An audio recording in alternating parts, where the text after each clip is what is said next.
நான் இந்த இன்னொருத்தருக்கு கீழே வேலைக்கு போறது மிகப்பெரிய தருத்திரம்னு சொல்லி ஒரு சத்சங்கத்துல பேசினேன். அது ஷார்ட்ஸா ரீல்ஸா பல சேனல்ஸ்ல போட்டிருக்காங்க. அதுக்கு கீழே அத்தனை பேர் வந்து கம்ப சுத்திட்டு இருக்காங்க. வேலைக்கு போலனா சோறு யார் போடுவாங்க, உனக்கு என்ன, நீ சாமி யாரு, உனக்கு யாராவது போடுறாங்க, எங்களுக்கு யார் போடுவாங்க, எல்லாம் கம்ப சுத்திட்டு இருக்காங்க. கொஞ்சம் பொறுமையோட கேளுங்க. நான் வேலை செய்யாதீங்கன்னு சொல்லல, வேலைக்கு போகாதீங்கன்னு தான் சொல்றேன். நல்லா புரிஞ்சுக்கோங்க. இன்னொருத்தருக்கு கீழே வேலை செய்யறது இல்லையா, உங்க வாழ்க்கைக்காக நீங்க திங்க் பண்றத பிரான்சைஸ் பண்ணி விட்டுறீங்கயா. உங்க வாழ்க்கை நீங்க டிசைன் பண்றதையே இன்னொருத்தருக்கு பிரான்சைஸ் பண்ணி விட்டீங்கன்னா நீ வாழறத விட செத்துடலாமே. உங்க வாழ்க்கையை நீங்க டிசைன் பண்ணணுங்கயா. Be your own boss. இப்ப என்ன, நான் வேலைக்கு போயிட்டு இருக்கேன் சாமி, சொந்தமா என் தொழில் தொடங்கி நானே ஒரு தலைவனா மாறுறதுக்கு கஷ்டம் சாமி. அப்ப என்ன பண்ண, 1 வருஷம் ப்ராஜெக்டா மாத்திக்கோங்க.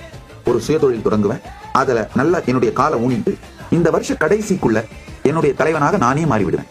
இதுல இன்னும் பல பேர் கேட்டாங்க, எல்லாருமே லீடர் ஆகணும், எல்லாருமே பாஸ் ஆகணும், யார் தான் வேலை செய்வாங்க? அட லூசுங்களா, உலகத்துல இருக்க அத்தனை கோடி பேர் நான் சொல்றதை கேட்கற அளவுக்கு புத்திசாலிங்க இல்லையா? கேட்கிற புத்திசாலிங்க லீடரா மாறுங்கப்பா, அவ்வளவுதான்.